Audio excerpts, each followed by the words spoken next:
Tá? Mas quando nós estudamos, olha só, agora olha a diferença. Quando eu estudo inglês, eu me aprofundo numa cultura que tem a sua história, né? E na história da língua inglesa, assim como na história do espanhol, assim como na história do português, assim como na história do francês, assim como na história da língua italiana, tá? Nessas histórias todas eu tenho uma coisa em comum, tá? Que é a Europa, que é as línguas, que são as línguas, a língua grega e a língua latina. Eu tenho em comum em todas as coisas que nós estudamos hoje, tá? Nas ciências que nós estudamos hoje e na própria literatura, eu tenho a língua latina. Eu não escapo dessa cultura grega, né? E nós vamos ver então que isso é algo, tá? Esse exercício, o exercício dessas situações, dessa experiência e desses sons, dos sons dessa língua e dos mecanismos dessas línguas, nos habilitam a pensar em todas as disciplinas atuais, para as disciplinas atuais e as antigas também. Tá? Então, se eu quero aprender algo sobre a verdade, né, muitas pessoas querem dispensar. Isso é uma coisa interessante, né? Muitas pessoas pensam, eu creio que algumas pessoas, pelo menos, pensem que é possível dispensar a cultura greco-romana para estudar filosofia, para estudar literatura. E a verdade é que isso é uma falsidade, né? Isso é algo que qualquer pessoa que queira se aprofundar na sua própria cultura, que queira compreender algo da filosofia ou algo da sua própria literatura, tá? Qualquer pessoa que faça isso, que queira escrever melhor também, queira escrever melhor na sua própria língua, sabe que quanto mais eu me aprofundo na minha própria língua, quanto mais eu quero conhecer a minha própria língua, por exemplo, português, quanto mais eu quero me aprofundar na minha própria escrita, quanto mais eu quero ser criativo nas ciências que eu tenho à minha disposição, mais eu preciso dessa cultura grega inicial, né? Dessa cultura grega que está lá no início da nossa ciência. Tá? E é por uma questão dos fatos, de como aconteceu essa história, né? De como aconteceu a história do pensamento humano. Então nós temos na história do pensamento ocidental, e lembrando que o mundo inteiro se ocidentaliza, tá? Então quando nós falamos no mundo ocidental, nós falamos na civilização ocidental, nós falamos até mesmo de um processo atual que é da ocidentalização do mundo. Então nós vemos até mesmo entre os orientais uma ocidentalização. Isso é lógico, tá? Isso aí é fato. Nós não apenas eu não preciso de grandes provas aqui para dizer que o mundo oriental também se ocidentaliza. Então nós estamos falando de uma cultura que permeia a humanidade inteira, tá? E ela tem a sua história, ela está ligada a essa história também. Nós precisamos, então, entender que as línguas antigas se diferem por isso. Porque agora nós estamos lá, né? Quando nós estudamos uma língua antiga, nós estamos no centro, né, da formação das nossas ciências, da nossa literatura e do nosso pensamento. E vai influenciar o mundo inteiro, tá? Vai influenciar tudo que nós vamos ler ao redor do mundo, tudo que nós vamos querer conhecer ao redor do mundo. Isso tratando-se de ciências, de algo mais de assuntos contemplativos e também se tratando de tecnologia. Tá? Se eu falo de qualquer coisa a ver com tecnologia ou mesmo com ciências, com os avanços das ciências exatas, nós estamos nos reportando também aos gregos e aos latinos. Não há escapatória, tá? É a história que fez isso, tá? Não foi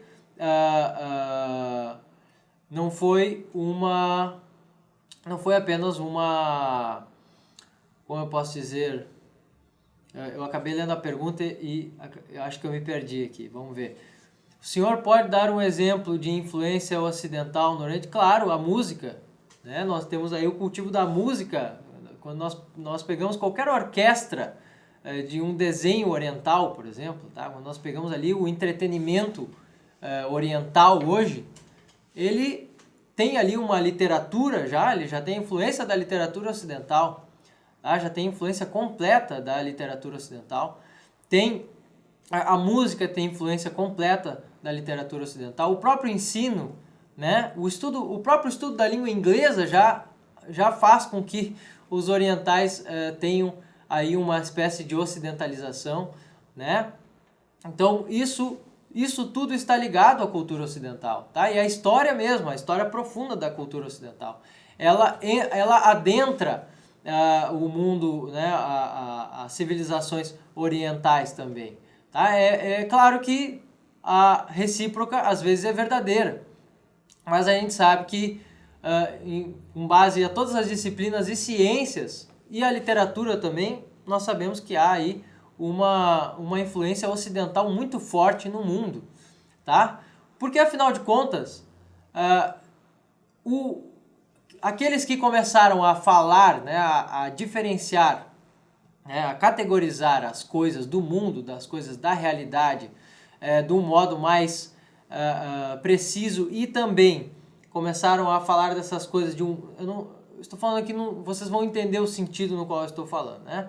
Aqueles que começaram a dar nomes às coisas, diferenciando-as, foram os gregos, né?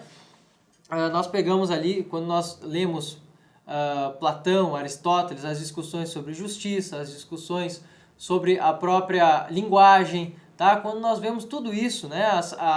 O próprio estudo dos animais, o estudo da natureza, quando nós vemos tudo isso, tá? E quando nós vemos a poesia também, que fala de absolutamente tudo ao seu modo, nós vemos essa influência em todo o mundo. Basta que nós comparemos isso, tá? Nós teríamos aqui um assunto para falar eternamente, né? Sobre semelhanças e diferenças aí entre essas culturas. Mas eu só quero chegar na ideia de que quando nós temos então um contato com a língua antiga, nós temos essa profundidade, né? Nós temos essa profundidade nas coisas atuais também e em tudo que se criou, tudo que nós temos à nossa disposição sobre nós mesmos, tá? Então, quando nós queremos conhecer a nós mesmos, as palavras que nós vamos usar, né, as histórias às quais nós vamos nos reportar, elas não podem fugir da antiguidade, desse mundo da antiguidade.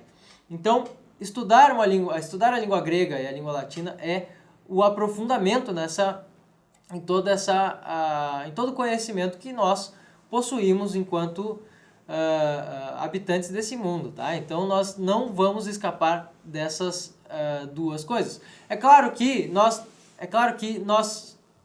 não vamos, eu não estou dizendo aqui que nós não podemos pensar sem isso, né? Eu não digo aqui que nós não podemos nos tornar mais inteligentes sem as línguas, mas que para certas necessidades ou para o aprofundamento real daquilo que nós estamos estudando, tentando compreender na realidade, aí sim, nós precisaremos da língua grega e da língua latina. Há certos processos, né? há certas realidades que nós não estudamos sem elas. Isso é um fato, né? Tanto é que na educação, eu posso citar aqui inúmeros exemplos, na educação antiga, tá? Nós podemos pegar a educação tradicional antiga, eu falei do exemplo dos jesuítas, se tinha ali no início já dos estudos o estudo da língua grega e da língua latina, então depois o aluno era lançado aos manuais, aos estudos das artes, né, das artes liberais e de outras ciências ainda que se sucediam, né, de ciências atribuídas aos estudos superiores que utilizavam-se então dessa linguagem toda que era aprendida, disso tudo que era ensinado anteriormente. Mas quando nós falamos também, agora eu falei do ponto maior, mas nós podemos também nos referir à estética mesmo, né? A própria estética, a própria inteligência que foi empregada por esses antigos e que está nessas línguas, tá? Nós podemos também falar aqui sobre um modo diferente de pensar. Então, uma língua moderna, ela guarda às vezes alguns resquícios dos mecanismos antigos das línguas, da língua grega e da língua latina, tá? Guardam ali alguns resquícios disso, como por exemplo nós vemos na língua alemã, nós temos ainda os casos, embora eles não sejam usados exatamente como na língua grega e na língua latina, na língua alemã eu tenho ali casos. Então, quando eu tenho uma frase em que eu tenho ali o sujeito, o verbo e os complementos, sejam lá quais forem, eu tenho alguma semelhança do emprego dessas partes da oração, tá? Eu tenho alguma semelhança com as línguas antigas. Na língua portuguesa eu tenho menos semelhança, né? Eu tenho sim, eu guardo algo dessa herança, né? A língua portuguesa já tem uma transformação por cima desse modo de dizer as coisas, mas quando eu estudo e componho e exercito essas línguas, eu exercito também um novo modo de pensar. E isso é fato, tá? Isso é um fato, isso é algo que está na prática do estudo das línguas antigas. Então eu tenho lá um novo modo de pensar, eu organizo os meus pensamentos de um modo completamente diferente.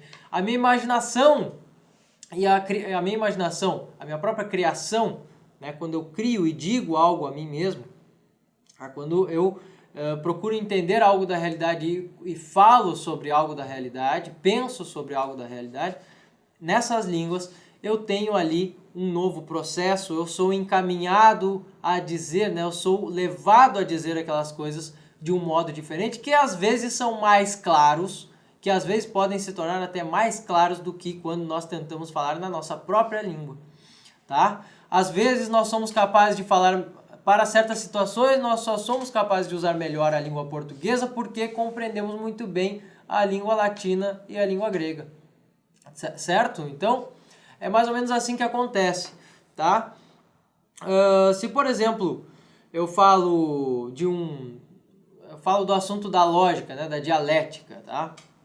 Então eu tenho traduzido aqui agora, né, estou traduzindo aqui um trecho de uma das instituições dialéticas, né, de um autor antigo, tá? Eu pego aqui esses exemplos, tá? Pego os exemplos ali, o vocabulário usado antigamente, tá? E quando eu tomo esse vocabulário, eu noto que ao traduzi-los para a língua portuguesa, eu tenho alguns termos daqueles termos latinos que se tornaram apenas termos técnicos da lógica e alguns outros que foram amplamente utilizados após isso, né? Que se incorporaram até mesmo na fala coloquial das pessoas. Tá? Então, quando eu pego esse modo de dizer, esse modo de organizar argumentos, por exemplo, da dialética, eu noto ali, às vezes, uma certa simplicidade, tá? Eu noto ali uma simplicidade naqueles argumentos, tá? Nas premissas e na conclusão, por exemplo. Eu noto uma simplicidade em dizer certas coisas que eu não poderia fazer na minha própria língua. E que se eu fosse pensá-los, né? Se eu fosse pensar sobre algo em latim, às vezes eu poderia me sair com maior clareza da realidade sobre a qual eu estou pensando, diferentemente da minha tentativa de fazer isso falando na minha própria língua, tá? Então isso aqui foi só um exemplo para mostrar que a prática de uma língua, tanto para pensar, tanto quanto para organizar um pensamento, ou para narrar um fato, narrar aquilo que eu desejo, pode ser que eu aprenda melhor sobre a própria capacidade de narrar, tá? Então a minha narrativa pode ganhar mais clareza, pode ganhar eu posso ganhar um desempenho melhor na minha faculdade criativa, justamente por saber dizer isso de outro modo, por ter exercitado os mecanismos diferentes como esses, certo? E é claro que quando se trata de das línguas antigas, isso muda bastante, isso muda muito. Nós temos casos ali sendo empregados, né? E não me basta apenas memorizar certos esquemas. Não, eu preciso entender aquilo que eu estou usando, preciso compreender aquilo ali que está sendo empregado, né? Então, como isso tudo pode nos tornar mais inteligentes? Exatamente na prática dessas línguas e na criação, se utilizando delas para criar, se utilizando delas para compreender as mesmas realidades, às vezes que nós já conhecemos, nós vamos às vezes, penetrar com mais profundidade nessas mesmas realidades, ciências, disciplinas, certo? E quando eu leio algo sobre qualquer disciplina, né, se eu tenho um bom treino de literatura, de imaginação, eu também poderei compreender melhor tudo aquilo que é escrito em sobre diferentes aspectos, em outras línguas também, e sobre diferentes assuntos, tá? Eu tenho melhor essa capacidade porque agora eu entendo as experiências, os tipos de experiências que estavam na origem de todas essas ciências, de todas essas disciplinas e de toda essa literatura, tá? Então é isso que eu acabo ganhando aqui. Eu ganho não só uma ferramenta, não ganho só ferramentas aqui, mas eu ganho também um exercício fundamental para minha inteligência, né? Para o exercício da minha inteligência, ou seja, para o meu engenho. Eu ganho aqui um instrumento, não só um instrumento, mas uma prática, um hábito fundamental. Um hábito fundamental para que eu possa, para a minha capacidade de aprender qualquer coisa, certo? Então, pessoal, eu tenho pequenos avisos aí, o pessoal, se alguém de Fortaleza estiver assistindo a live, tá? Eu estarei em Fortaleza, vou dar umas aulas, vou dar 3 aulas no centro, né, no Centro Cultural Alvorada, tá? O pessoal que participa aí, que conhece, então no mês que vem, no fim do mês que vem, estarei em Fortaleza e quem quiser aí conversar um pouco, bater um papo também, por que não? Pode aparecer por lá, tá? Perdão por haver... Não me atrapalhou. Eu prefiro até... Acho que eu preferia até responder a tua pergunta do que terminar aquele exemplo, talvez. Tá? Mas não se preocupe, não. Tá? Por favor, não se preocupe. Esse é o aviso que eu tenho para hoje, então. Tá? Então, no mês que vem, talvez esteja lá. Essa live vai ficar gravada aqui no Instagram, tá? Eu acho que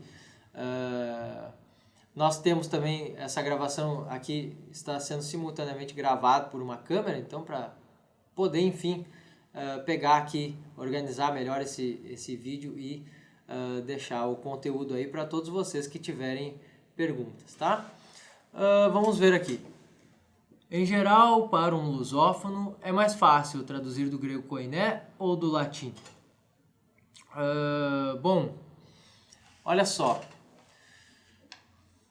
Vamos falar assim que na verdade o grego tem um nível de dificuldade já diferente da língua latina mesmo. Tá? A língua grega ela é mais difícil, seja o grego koiné, seja o grego ático. Ela já é mais difícil do que a língua latina, já pelo alfabeto diferente, pelos sons um pouco diferentes, tá? Ela já é difícil pelos seus mecanismos também, que mudam de um modo um pouquinho mais complicado, às vezes, do que a língua latina, podem confundir mais, tem algumas coisas mais específicas. Então eu diria que tanto o grego koiné quanto o ático é mais difícil do que aprender latim. Tá?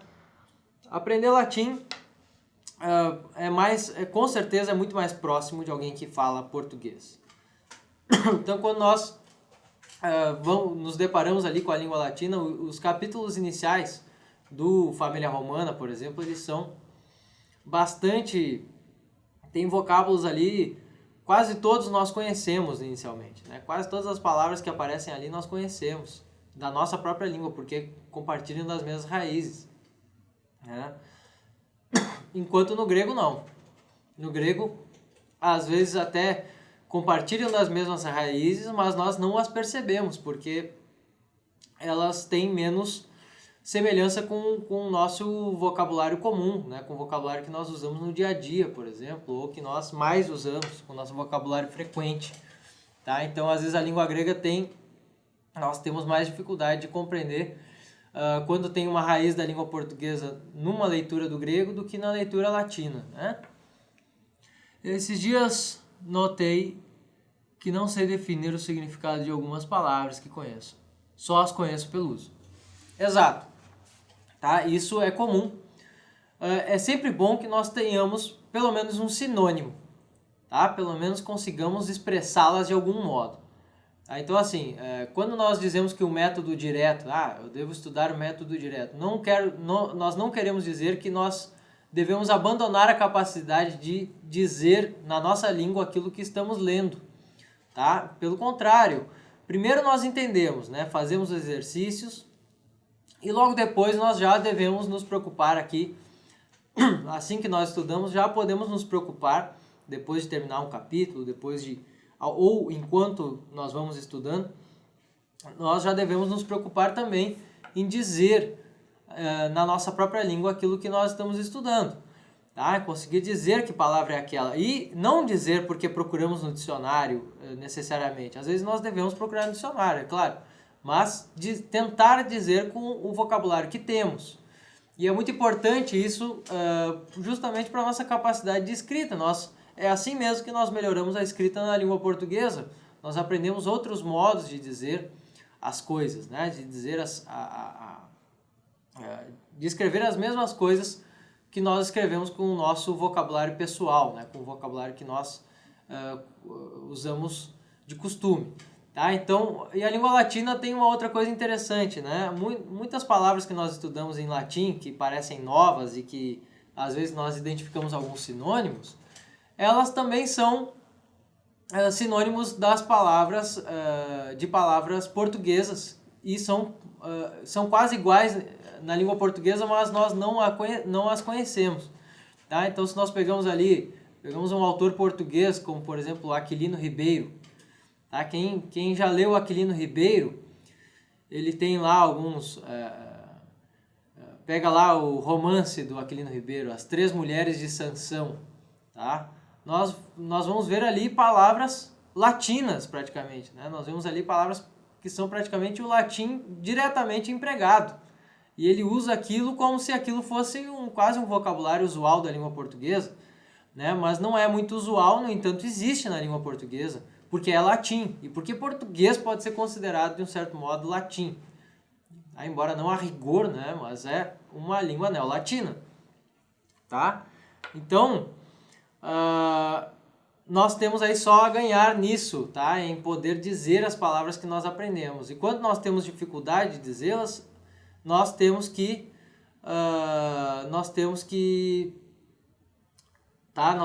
tentar puxar da nossa memória algum sinônimo, né, ou alguma tradução.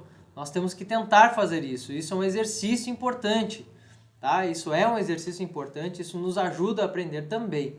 Não é o principal exercício no nosso método, tá? No método que nós usamos, esse não é o principal exercício, não é o exercício inicial, tá? Mas é importante e deve ser feito em algum momento. Deve ser feito, é indispensável, tá? Saber dizer aquilo que leu em português é importante.